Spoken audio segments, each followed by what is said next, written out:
Greetings, fellow moviegoers, and welcome to Movie Central, the place to talk about movies, TV shows based on movies, toys based on movies, games based on movies, and rides based on movies. I'm your host, Mr. CCS, and this is my pet gorilla, George. Let me tell you a story about a boy and a lamp. Well, not the story about it, but the history of the story about it, and its best retelling. While initially not included, the story of Aladdin was one of the many stories in the Book of 1001 Nights that became well known by several generations. The story would have several adaptations under its belt, but the most important and most iconic retelling of the story would be in 1992 and by the Walt Disney Company. It was received well, won the hearts of many moviegoers, and made a hunk of money at the box office. But I've said many times that critical acclaim and money doesn't make a movie everything.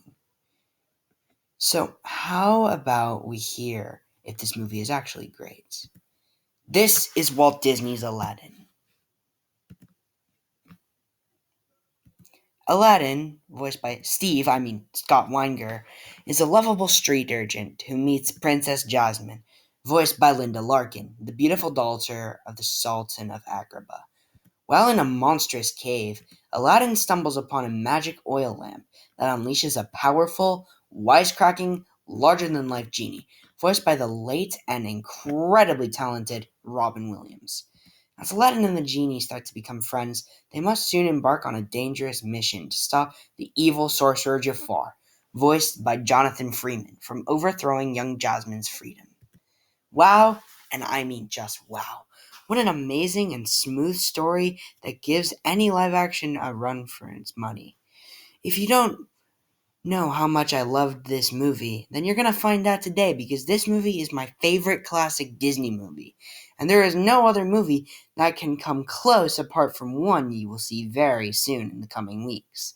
So, what makes this movie so great? Well, let's talk about the amazing attributes the movie has. The characters.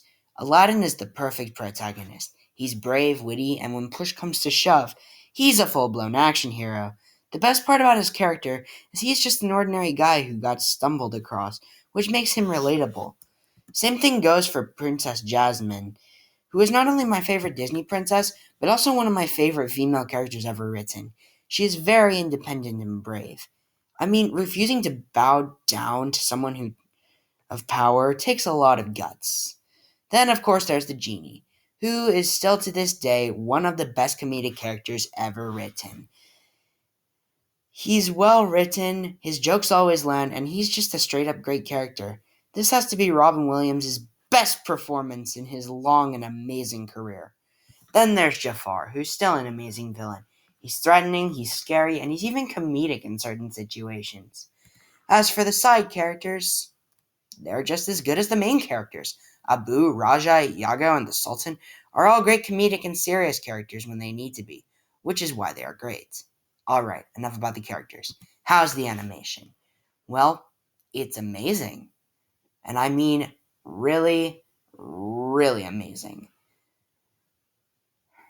Even after almost 30 years, the characters all have a unique design, the backgrounds are all amazing, and overall, this is the best animation Disney has had next to another future movie I'll discuss next week.